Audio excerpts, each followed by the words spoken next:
இப்பொழுதும் இன்னைக்கு கர்த்தர் நம்மோடு கூட பேசுகிற வார்த்தை நம்ம தியானிப்போம். உங்களுக்கு நான் டைட்டில்ல நீங்க பார்த்துருப்பீங்க. அஹ் இருந்து போயிருக்கிறீங்களா அப்படிங்கிறது நான் வந்து போஸ்டர்ல போட்டிருந்தேன். ஸோ எத்தனை பேர் இன்னைக்கு உண்மையாவே வந்து நான் வந்து ரொம்ப சோர்வா தான் இருக்கிறேன், சோர்ந்து போய் தான் இருக்கிறேன்னு சொல்லி சொல்றீங்க. ஸோ இன்னைக்கு ஆண்டவர் நம்முடைய சோர்வுகள் எல்லாம் மாற்றுவார் என்று நான் விசுவாசிக்கிறேன். நமக்கு எல்லாருக்கும் தெரியும், ஆண்டவராக இயேசு கிறிஸ்து சொன்ன ஒரு வார்த்தை, வருத்தப்பட்டு பாரம் சுமக்கிறவர்கள் நீங்கள் எல்லாரும் இடத்துல வாருங்கள், நான் உங்களுக்கு இளைப்பாறுதல் தருவேன் என்று சொன்ன வார்த்தையெல்லாம் தெரியும். நமக்கு சோர்வுகள் ஏன் வருகிறது, எதனால வருகிறது? நிறைய விஷயங்கள் நமக்கு சோர்வு வரும். காமனா நமக்குலாம் வருகிற சோர்வு வேலை அலுப்பினால. நம்ம வேலை பகல்ல இருந்து இரவு வரைக்கும் வேலை செய்யும் போது எல்லாத்துக்குமே அன்னைக்கு இரவு வந்து ஒரு சோர்வு வரும், டயர்ட்னஸ் வரும். ஆனா அந்த சோர்வு என்னன்னா, நம்ம கொஞ்சம் ரெஸ்ட் எடுத்தோம்னா அந்த சோர்வு சரியாயிரும். நம்ம உடல் உழைப்புல பண்ற சோர்வுகள், வேலைக்கு போயிட்டு வந்து வர்ற சோர்வுகள் எல்லாம் நம்ம கொஞ்சம் ரெஸ்ட் எடுத்து தூங்கணும், ரிலாக்ஸ் பண்ணோம்னா அந்த சோர்வுகள் போயிரும். ஆனா இந்த மனதுல ஒரு சோர்வு வரும். அந்த சோர்வுக்கு வந்து நம்ம அவ்வளவு சீக்கிரத்துல மாற்ற முடியாது. நம்ம என்ன ரெஸ்ட் எடுத்தாலும், என்ன முயற்சி செஞ்சாலும், சிலவங்க இந்த மன சோர்வுகளை மாற்றுவதற்காக ட்ரக்ஸ் யூஸ் பண்ணுவாங்க, ஆல்கஹால் குடிப்பாங்க, ஏதோ ஒரு பொழுதுபோக்கு இப்படி சொல்லிதான் நம்முடைய மனதின் சோர்வுகளை நம்ம மாத்திக்கிட்டே இருக்கிறோம். இந்த மனசுல இருக்கிற சோர்வை எப்படி போறது, ஏன் இந்த சோர்வு வருது, எதனால வருது அப்படின்னு சொல்லிட்டு நிறைய சோர்வுகள், சில சோர்வுகளை குறித்து நம்ம பேசுவோம். சிலவங்களுக்கு என்னன்னா ரொம்ப நல்லவங்களா இருப்பாங்க, ரொம்ப ஒர்க் பண்ணுவாங்க, அடுத்தவங்களுக்கு நிறைய ஹெல்ப் பண்ணுவாங்க. இதனால என்ன ஆகும் தெரியுமா, ஒரு ஸ்டேஜ்ல நான் எல்லாத்துக்கும் ஹெல்ப் பண்றேன், எல்லாத்துக்கும் உதவி பண்றேன் அப்படின்னு சொல்லிட்டு அதனாலேயே ஒரு சோர்வு வந்துடும்.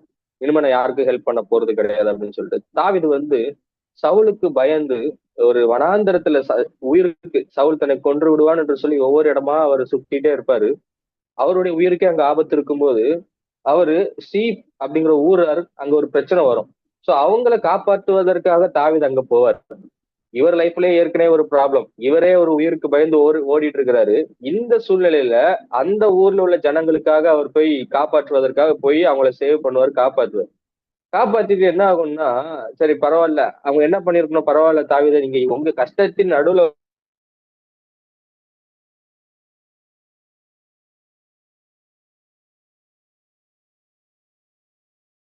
போட்டு கொடுத்துடுறாங்க.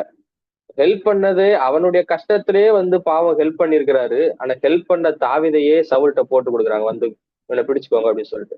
அந்த இடத்துல தாவீது யோசிச்சிருக்கலாம், இவங்களுக்கு ஹெல்ப் பண்ண வந்து நம்ம இப்படி மாட்டிக்கிட்டோமே அப்படின்னு சொல்லிட்டு, அன்னைக்கு நான் இனிமே யாருக்குமே ஹெல்ப் பண்ண மாட்டேன். இப்படிதான் நம்ம நம்ம நிறைய பேர் டிசிஷன் எடுப்போம்.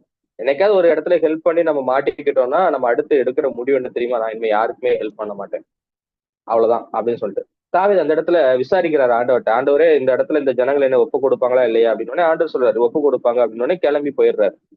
இன்னைக்கு நம்ம பண்ற ஒரு மிஸ்டேக், நம்ம எல்லாம் கேட்கலாம், அப்போ ஹெல்ப் பண்ணலாமா பண்ணக்கூடாதா, எவ்வளவு தூரம் பண்ணணும், யாருக்கு பண்ணணும் அப்படின்னா எல்லாத்துக்கும் நம்ம பண்ணலாம்.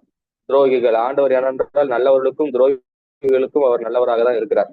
எல்லாத்துக்கும் ஹெல்ப் பண்ணலாம். ஆனா தாவீது இதுல பண்ண ஒரு அருமையான ஒரு விஷயம் என்னன்னா, தாவீதோடு கூட கர்த்தர் இருந்தார். இந்த நேரத்துல நம்ம மாட்டிக்கிற பிரச்சனை என்னன்னா, நம்ம ஹெல்ப் பண்ணி சில நேரத்துல மாட்டிப்போம். யாருக்கோ ஒருத்தருக்கு ஹெல்ப் பண்ண போய் நம்ம மாட்டிப்போம். அப்பதான் நமக்கு வந்து நம்ம யாருக்குமே ஹெல்ப் பண்ணக்கூடாது அப்படின்னு ஒரு மைண்ட் செட் வரும். ஆனா அந்த இடத்துல தாவீது அந்த இடத்துல இருந்து தப்பிச்சு போனதுக்கான ஒரே ஒரு ரீசன், ஆண்டவர்ட்ட விசாரிப்பார்.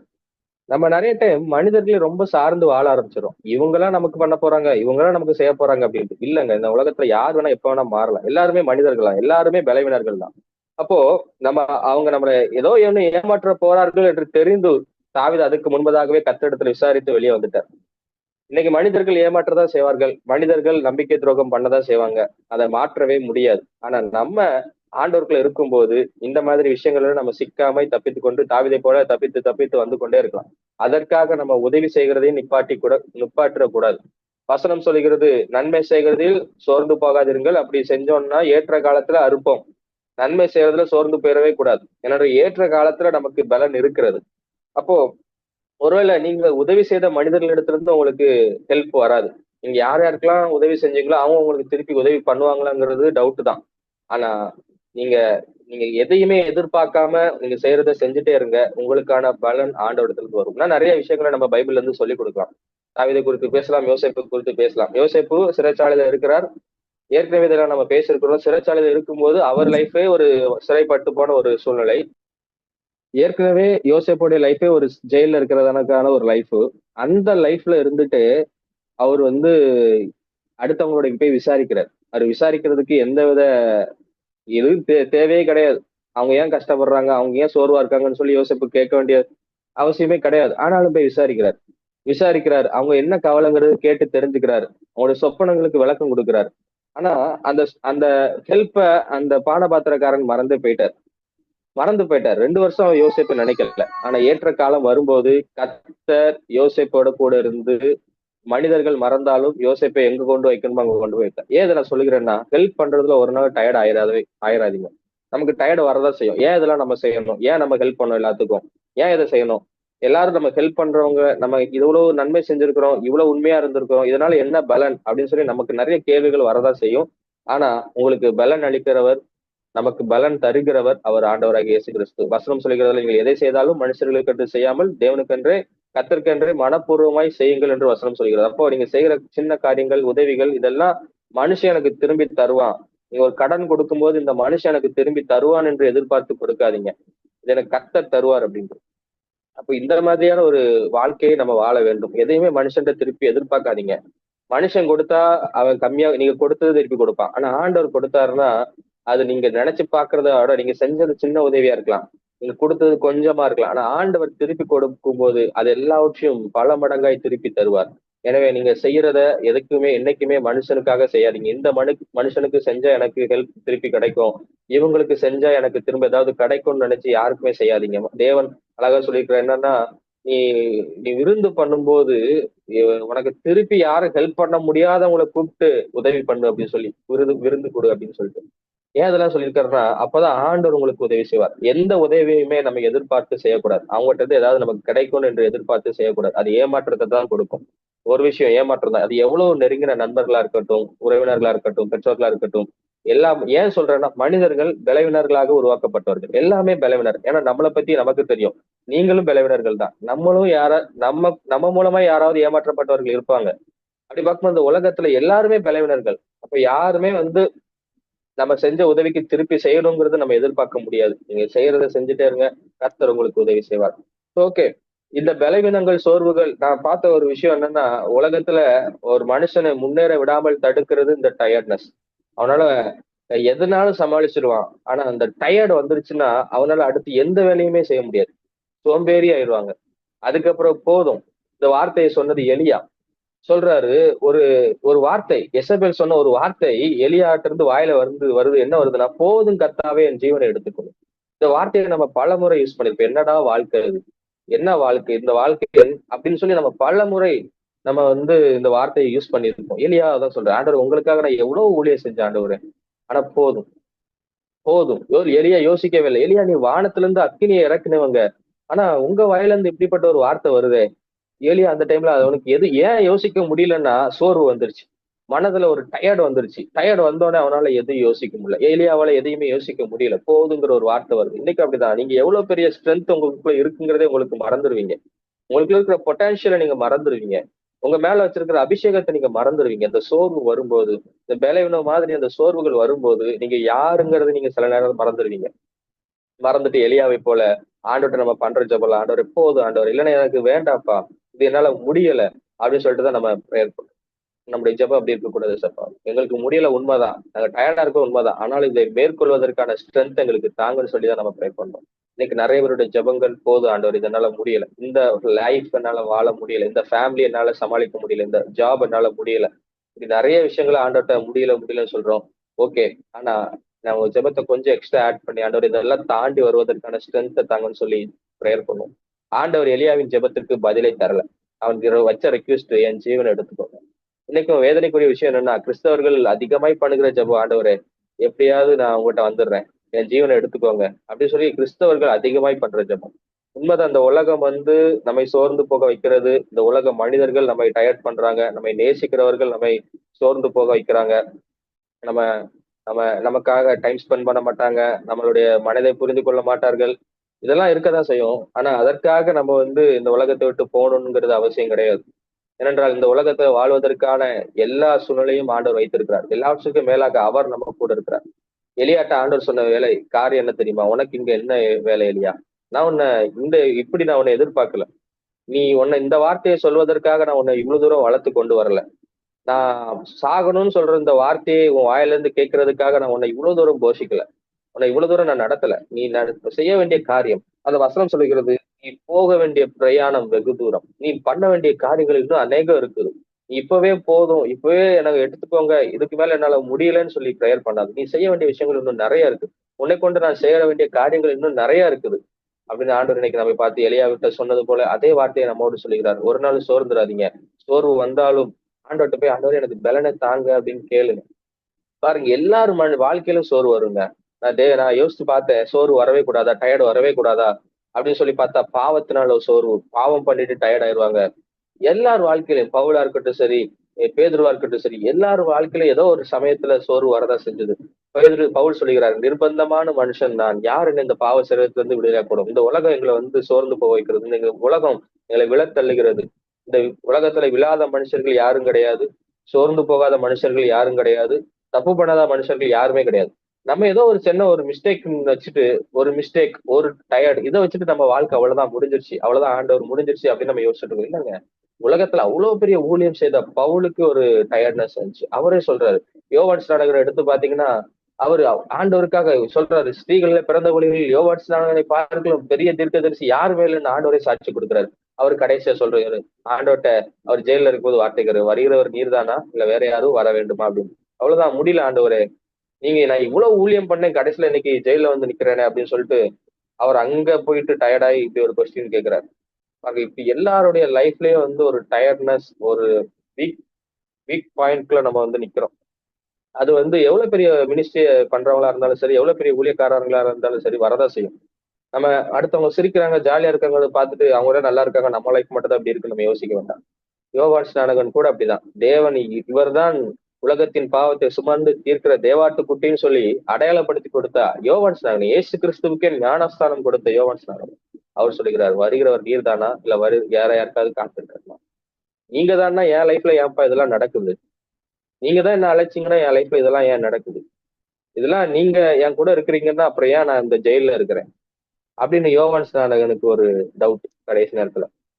இது எல்லா ஊழியக்காரர்களுடைய வாழ்க்கையிலும் வருகிற ஒரு விஷயம் தான். ஏதோ ஒரு சூழ்நிலையில உட்கார்ந்து நம்ம யோசிக்க வைக்கும், நான் போகிற பாதை சரிதானா, ஆண்டவர் என் கூட இருக்கிறாரா, ஏன் அந்த லைஃப்ல பிரச்சனை, ஏன் அந்த எங்க வீடுகள்ல இந்த பிரச்சனை அப்படின்னு சொல்லி எல்லாருடைய வாழ்க்கையிலும் இந்த மாதிரியான ஒரு எண்ணங்கள் வரும்.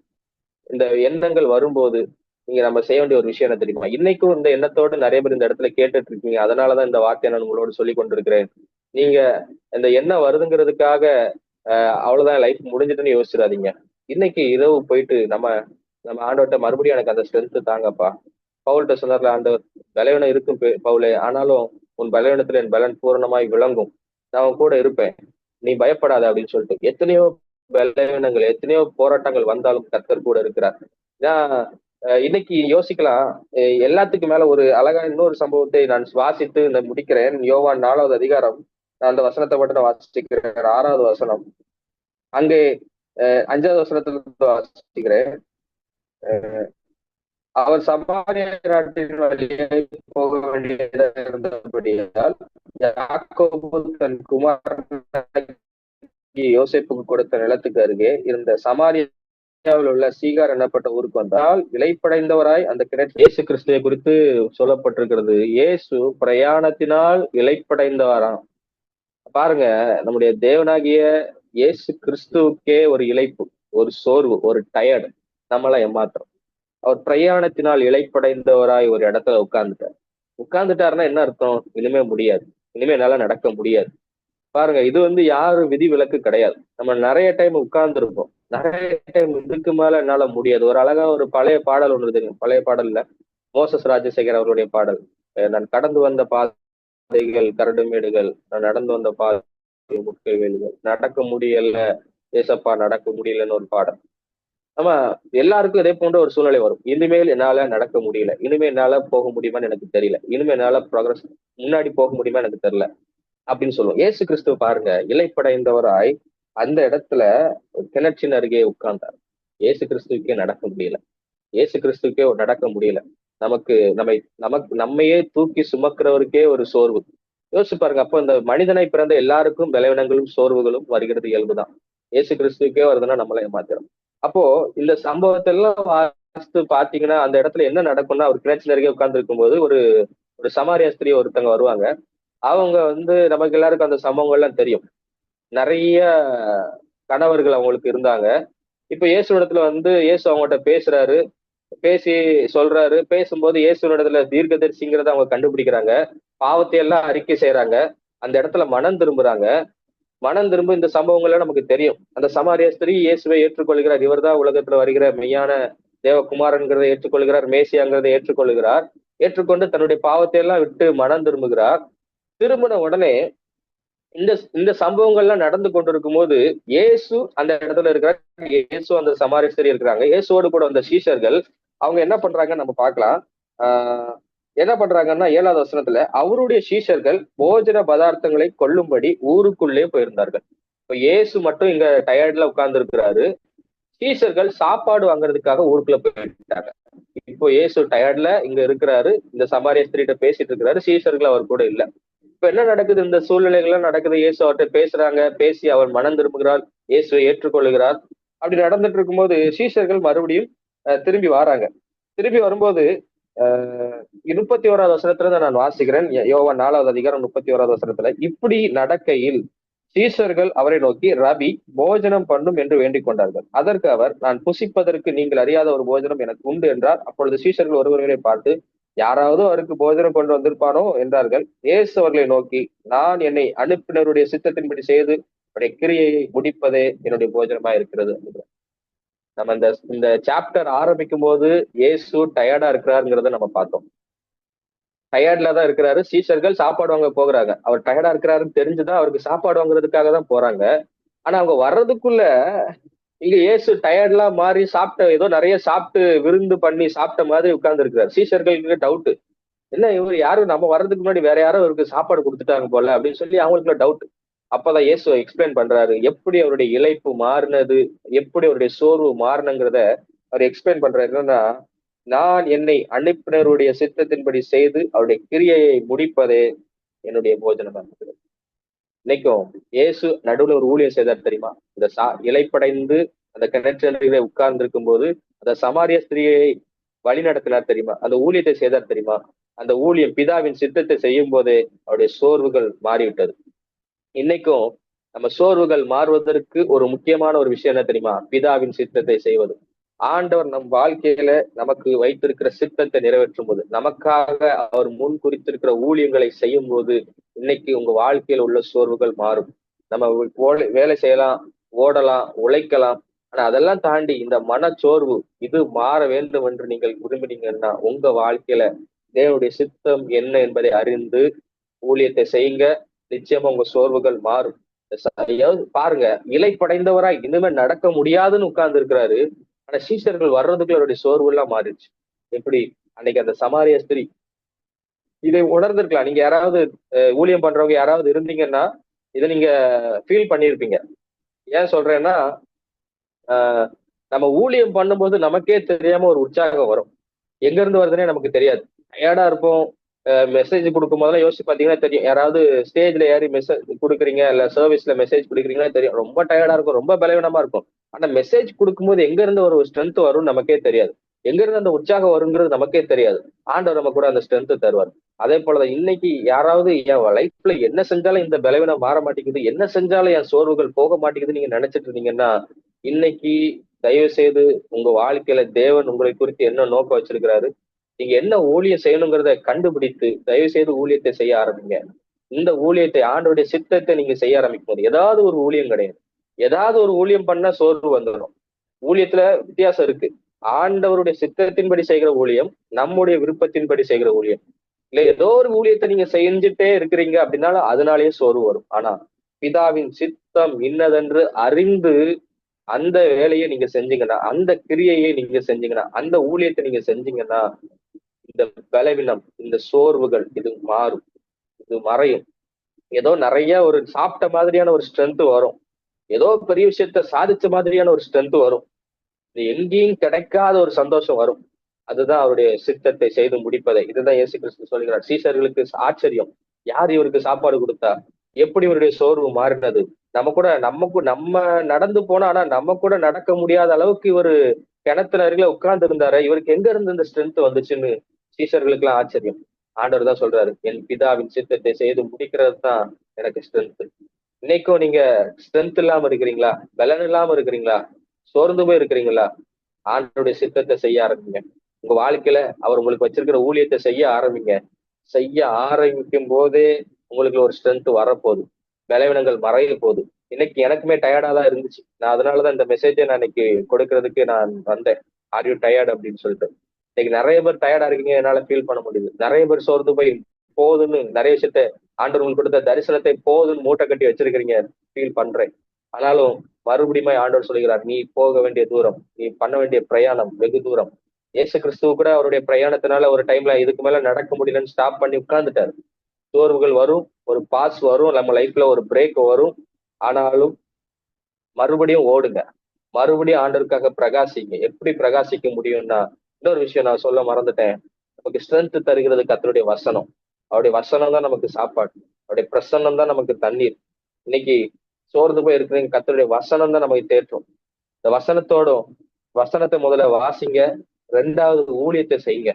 ஊழியத்தை செய்யும் போது, அதாவது ஏதாவது ஒரு ஊழியம் கிடையாது. அவர் உங்க லைஃப்ல வச்சிருக்கிற அவருடைய சித்தத்தை புரிஞ்சுக்கிட்ட ஒரு ஊழியம். அந்த ஊழியத்தை செய்யும் போது 7 நாள் 6 நாள் வேலை பார்த்திருப்பீங்க. 6 நாளும் கஷ்டப்பட்டு இருப்பீங்க. ஆனா அந்த 7வது நாள், ஐயோ நம்ம ரெஸ்ட் எடுத்தாதான் முடியும்னு இருக்கும். ஆனாலும் அந்த ஊழியத்தை செய்யும் போது நமக்குள்ள இருந்து ஒரு உற்சாகம் வரும்.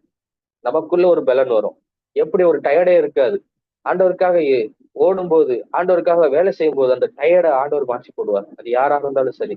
நீங்க மறுபடியுமாக உங்களுடைய ஊழியத்தை ஆரம்பிங்க. ஆண்டவர் உங்களுக்கு கொடுத்த தரிசனத்தை மறுபடியுமாக செய்ய தொடங்குங்க.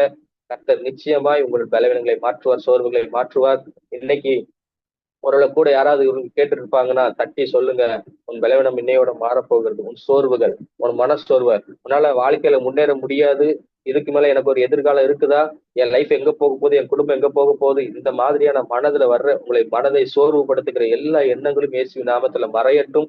இன்னைக்கு ஒரே ஒரு விஷயம்தான், பின்னானவைகளை மறந்து முன்னானவைகளை நாடுகள். எபிரேயர் 12 சொல்லப்பட்டது போல நம்ம விசுவாசத்தை பாரமான யாவற்றையும் பாவத்தையும் உதறி தள்ளிவிட்டு விசுவாசத்தை துவக்கிறவரும் முடிக்கிறவருமாக இயேசுவினை நமக்கு நியமிக்கப்பட்டிருக்க ஓட்டத்துல பொறுமையோட ஓட கடவும். ஓடுறத ஒருவேளை நீங்க பாஸ் பண்ணிருந்தீங்கன்னா கூட மறுபடியும் ஓட ஆரம்பிங்க. ஆண்டோடைய ஊழியத்தை செய்யுங்க. நீங்களோட செய்திய சுருக்கமா நான் சொல்லி முடிக்கணும்னா, உங்க வாழ்க்கையில மறுபடியுமாய் கர்த்தருடைய ஊழியத்தை செய்ய ஆரம்பிங்க. அவர் விரும்புகிற ஊழியம், அவருடைய சித்தத்தின்படி செய்கிற ஊழியத்தை செய்ய ஆரம்பிங்க. இத்தனை வருஷம் அந்த சோர்வு போகாத சோர்வுகள் தேவன் மாற்றி போடுவார். கர்த்தர் உங்களை ஆசீர்வதிப்பார். நம்ம ஜெபிப்போம். கர்த்தர் நம்ம மத்தியில பெரிய காரியங்களை செய்வார் என்று நான் விசுவாசிக்கிறேன். என் கூட சேர்ந்து நீங்களும் ஜெபம் பண்ணுங்க. யாராவது இந்த இடத்துல சோர்வோடு இருப்பீங்கன்னா, பலவீனத்தோடு வந்திருப்பீங்கன்னா, தயவு செய்து இந்த பிரேயரை என் கூட சேர்ந்து பண்ணுங்க. ஏதோ ஒரு காரணத்துக்காக நீங்க செஞ்சுட்டு வந்த ஊழியத்தை மிஸ் பண்ணிடாதீங்க. ஏதோ ஒரு ரீசனுக்காக நீங்க செஞ்சுட்டு வந்த ஊழியத்தை மிஸ் பண்ணிடாதீங்க. போதும்னு சொல்லிடாதீங்க. இன்னைக்கு மறுபடியும் சொல்லுங்க, ஆண்டவர் உங்களுடைய சித்தத்தை செய்து முடிக்கிறதுக்கான ஸ்ட்ரென்த் எனக்கு தாங்க. ஆண்டவர் உங்களை அழைச்சிருக்கிறாருன்னா அந்த அழைப்புக்கு ஏற்ற ஸ்ட்ரென்த்தே உங்களுக்கு தருவாருங்க. அவர் எப்படிங்க உங்களை ஒரு சாதாரண ஒரு ஆபீஸ்ல கூட உங்களுக்கு ஒரு வேலையை கொடுத்தாங்கன்னா அதுக்கான ட்ரைனிங்கை கொடுக்குறாங்க. அதுக்கான எல்லா வித சலுகைகளையும் கொடுக்குறாங்க. ஆண்டவர் எப்படி உங்களை சும்மா விடுவார்? ஆண்டவர் உங்களை அழைத்திருப்பார் என்றால் அவர் உண்மை உள்ளவர். உங்களை கடைசி வரைக்கும் நடத்தி சொல்வார். உங்களை சோர்ந்து போக விட மாட்டார். சோர்வு வந்தாலும் மறுபடியும் தட்டி எழுப்பி எலியாவுக்கு போஜனத்தை கொடுத்து மறுபடியும் வழி நடத்தினது போல இன்னைக்கு உங்க லைஃப்லயே அவர் மறுபடியும் தட்டி எழுப்புகிறார். இன்னைக்கு ஆண்டவர்கிட்ட, ஆண்டவரே எனக்கு பலவீனம் இருந்தது உண்மைதான், எனக்கு மறுபடியும் அந்த கழுகை போல பழைய ஸ்ட்ரென்த் எனக்கு கொடுங்க. அவர்கள் ஓடினாலும் ஓடினாலும் ஓடினாலும் இளைப்படார்கள், நடந்தாலும் சோர்ந்து போவார்கள் என்ற வசனத்தின்படி ஆண்டவரே, கழுகுகளைப் போல நாங்க எங்களுடைய பலனை நாங்கள் புதுப்பித்துக் கொள்ள எங்களுக்கு உதவி செய்யுங்கன்னு சொல்லி ஒரு விஷயம் நம்ம ஜெபித்து இந்த மீட்டிங்கை நம்ம முடிப்போம். நல்ல பிதாவே, இந்த வேலைக்காய் நன்றி. இந்த இடத்துல கேட்டுக்கொண்டிருக்கிற ஒவ்வொருவரும் கரத்துல அர்ப்பணிக்கிறேன். யார் யாரெல்லாம் என்னால முடியலங்கிற ஒரு வார்த்தையை வாயில சொல்லி கொண்டிருக்கிறார்களோ, இப்பொழுது தேவன் அவர்களெல்லாம் நீர் நிரப்பும்படியாய், அவர்களெல்லாம் பலப்படுத்தும்படியா நான் ஜெபிக்கிறேன் சப்பா.